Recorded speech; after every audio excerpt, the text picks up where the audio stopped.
بسم اللہ الرحمن الرحیم۔ السلام علیکم۔ آپ دیکھ رہے ہیں ڈی ڈی پی اینالیٹیکا۔ پچھلے 2 دن سے عمران خان کی جو آڈیو لیکس کا ڈرامہ چلا، اس کے اوپر بحث مباحثہ ہر طرف جاری ہے۔ اس میں ایک خاتون، اس کا بھی نام لیا جا رہا ہے، کہا جا رہا ہے کہ اس کو پیسے بھی فنڈز میں سے دیے گئے۔ بصورت ایک سکینڈل وہ تیار کر دیا گیا ہے۔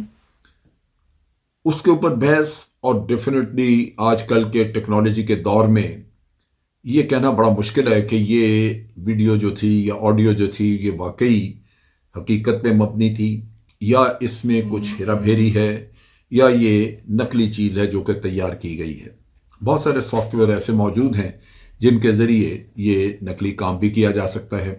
بہر صورت عمران خان کی طرف سے اپنی طرف سے کوئی ریئیکشن نہیں آیا، لیکن یہ کھیل جو ہے یہ دن بدن ایک شرمناک صورت اختیار کرتا جا رہا ہے۔ اس وقت ملک کا پورا نظام وہ عمران خان کے خلاف ہے۔ اس کو عوام کی نظروں سے گرانا ان کا مقصد ہے، کیونکہ پاپولیرٹی اس کی ختم کرنے کے لیے کوئی اور ذریعہ ہے نہیں۔ پرفارمنس اس حکومت کی زیرو ہے، اور جو حالات آگے آ رہے ہیں وہ اس حکومت کے قابو میں نہیں ہوں گے۔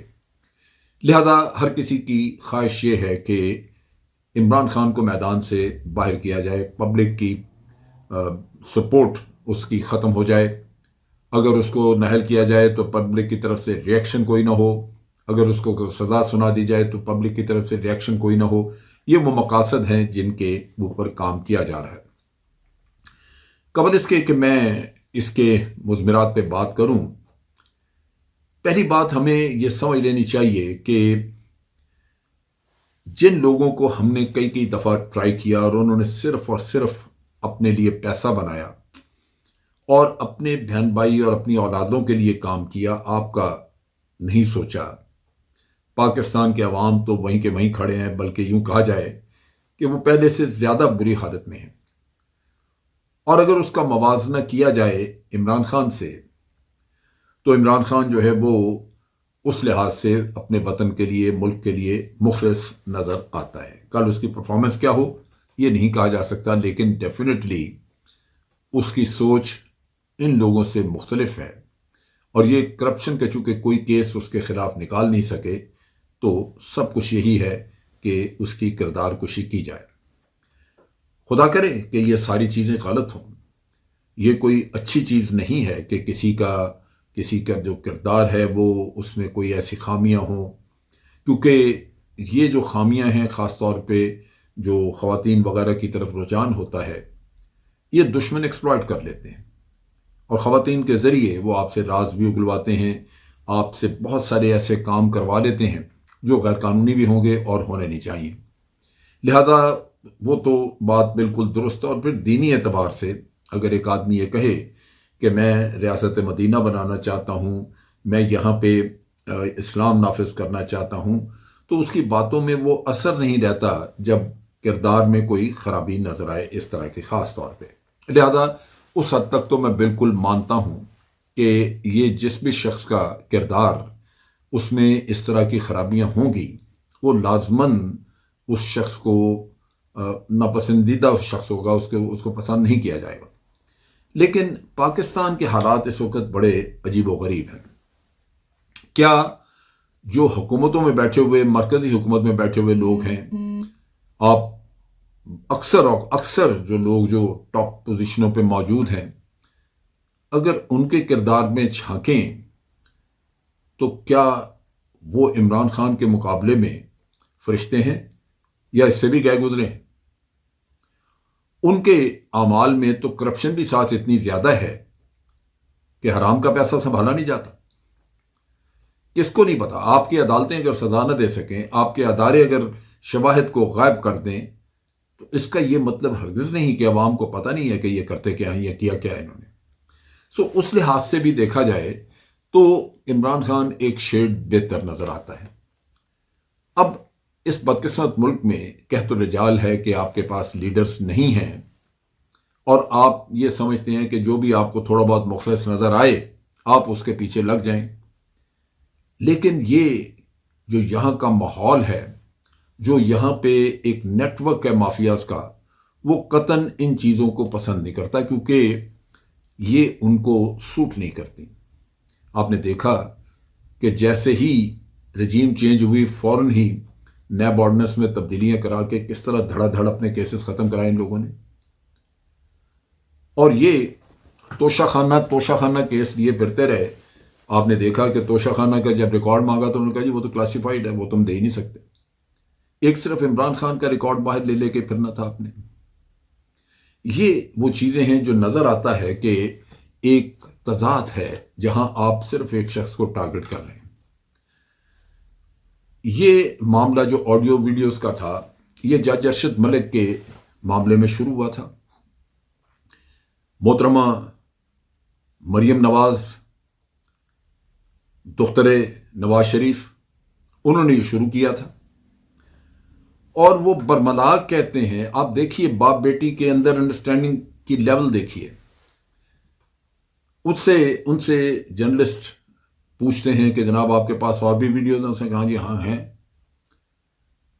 2 کا نام لیا انہوں نے غالباً کہ جی ہاں ہیں، وہ بہت بڑے لوگ، بڑے عہدوں پہ ہیں جن کی ہیں، اور یہ وہ اس طرح کی باتیں، اور وہ میاں صاحب کے پاس ہیں، جب وہ چاہیں گے ریلیز کر دیں گے۔ اس نے پوچھا جی آپ نے دیکھی ہیں؟ کہ جی ہاں دیکھی ہیں۔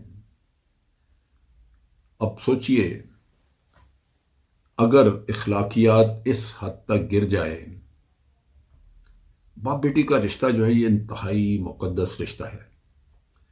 باپ بیٹی ہو، بہن بھائی ہو، ان میں شرم و حیا کا بہت زیادہ دخل ہے، باقی تمام چیزوں سے زیادہ شرم و حیا کا دخل ہے۔ آپ وہاں بھی نظر آتا ہے کہ آپ بہت کم ہیں، بہت زیادہ اس میں کمی ہے آپ کی شرم و حیا کے معاملے میں۔ لہذا یہ کھیل اس کے بعد پھیلنا شروع ہوا، اور اب دھڑا دھڑ ہر طرف پھیل گیا ہے۔ اگر میں اس کو دیکھوں آڈیو ویڈیو لیکس کا، اب عمران خان کے معاملے میں کہا جا رہا ہے کہ ابھی تو صرف مطلب میں دو بیان جو میں نے سنے یا دیکھے، ایک طلعت حسین کا تھا جس میں انہوں نے کہا کہ یہ جو آڈیو لیکس وغیرہ ہیں یہ تو ٹپ آف دی آئس برگ ہے، آئس برگ تو ابھی پیچھے آنا ہے۔ رانا ثناء اللہ کہتے ہیں کہ جی ویڈیوز بھی ہیں، فیبریکیٹڈ جعلی ویڈیوز بھی بن سکتی ہیں، لیکن اگر اصلی ہیں، جعلی ہیں، یہ تو بات کی بات ہے، لیکن غلاظت تو شروع ہو گئی۔ اب یہ جو بیٹھے ہوئے مرکزی حکومت میں لوگ ہیں، کل لوگ ان کی ویڈیوز چلانی شروع کر دیں، کیا رہ جائے گا؟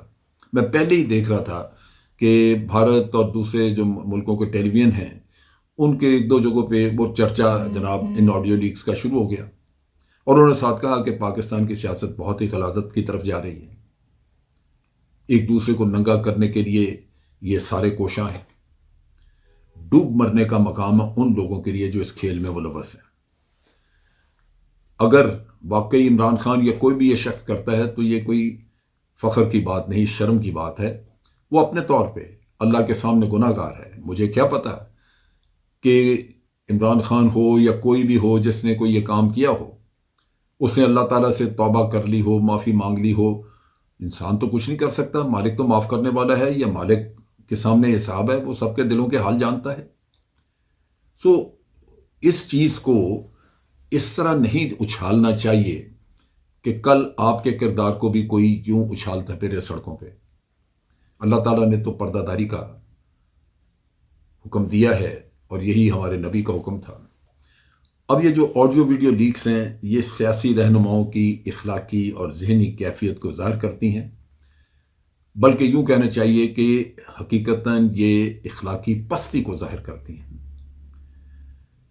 یہ چیزیں جہاں بھی جو سوسائٹی میں آئی ہیں، وہ سوسائٹیاں بعد میں بھگتتی رہیں، وہ تباہ ہوئیں، اور اب ہمیں اللہ تعالیٰ ہی محفوظ رکھے، کیونکہ یہاں کے لوگوں کو تو اپنے اقتدار کی خاطر وہ بالکل کچھ نہیں سوچ رہا سوائے اس کے کہ وہ اپنے مد مقابل کو ہر لحاظ سے زیر کرنا چاہتے ہیں کسی نہ کسی طریقے سے۔ رب العالمین ہمارے سب کے گناہوں پہ پردہ داری کرے، پردہ ڈالے۔ تشہیر کرنا یہ بہت بڑا گناہ ہے۔ ہم سب یہ کام کر کے حقیقتاً عذاب الہی کو دعوت دے رہے ہیں۔ ہماری یہ جو کرتوت ہیں، ہم جو دوسروں کی پردے چاک کر رہے ہیں، حقیقتاً یہ ہم ان کا تو حساب اپنی جگہ پہ، ہم اپنے لیے بھی عذاب الہی کو دعوت دے رہے ہیں جو بھی یہ کر رہے ہیں۔ میں سمجھتا ہوں کہ ان چیزوں سے اگر گریز کیا جائے تو وہ زیادہ بہتر ہے۔ رانا ثناء اللہ کی دھمکی اپنی جگہ پہ، انہوں نے کہا ہے کہ جی ہمارے پاس ویڈیوز بھی ہیں، وہ بھی ریلیز ہوں گی۔ سب اس طرح بات کر رہے ہیں جیسے یہ خود کردار کے بالکل صاف ستھرے لوگ ہیں۔ بدقسمتی یہ ہے کہ آج پاکستان میں کوئی بھی لیڈر ایسا نہیں ہے جس کا ہم یہ کہہ سکیں پورے اعتماد کے ساتھ کہ وہ ہر لحاظ سے ایک صاف ستھرا لیڈر ہے۔ لیکن آپ کو مقابلتاً جو تھوڑا بہتر نظر آئے، کم از کم اس سے تو فائدہ اٹھایا جائے۔